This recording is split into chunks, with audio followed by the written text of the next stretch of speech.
Shoqata humanitare Bereqeti ka hapur sot në Drenas, dyqanin e 5 të bamirësisë në Kosovë.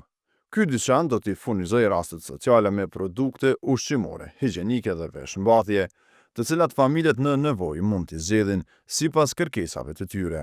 Shpëtim Avdyli, koordinatori i Bereqetit në Drenas, tregon mënyrën se si do të funksionojë ky dyqan i bamirësisë.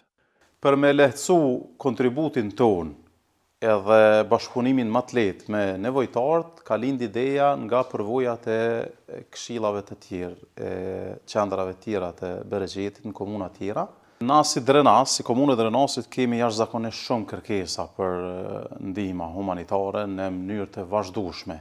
Mirë, po ne do të bëjmë klasifikimin e familjeve që kanë më shumë të nevojë dhe ato do të kenë prioritet, në mënyrë që t'i kemi parasysh në mënyrë të vazhdueshme, pastaj sipas mundësive tona që marketi i ofron dhe bashkëpunimit me bizneset që do të na ndihmojnë që ketë vazhdueshmëri ky projekt, pastaj do të zgjerojmë edhe më shumë numrin e përfituesve. Ne do të startojmë me 50 familje fillimisht në komunën tonë, që do të kenë secila prej tyre kuponin përfitues, pastaj mbas të mundësive do të zgjerojmë edhe numrin e familjeve përfituese.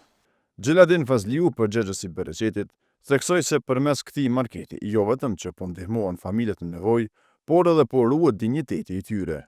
Kjo metodë e re, themi e dyqaneve të bamirësisë, është prit jashtëzakonisht mirë edhe prej donatorëve, po edhe prej nevojtarëve.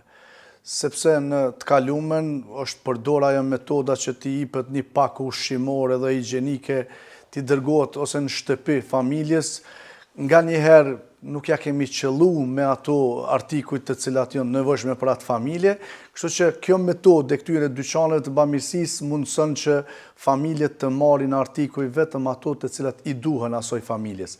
Ky model u mundson rasteve sociale të zgjedhin vetë produktet që atyre u duhen, pa pasur ndjesinë e një ndihme të dhuruar.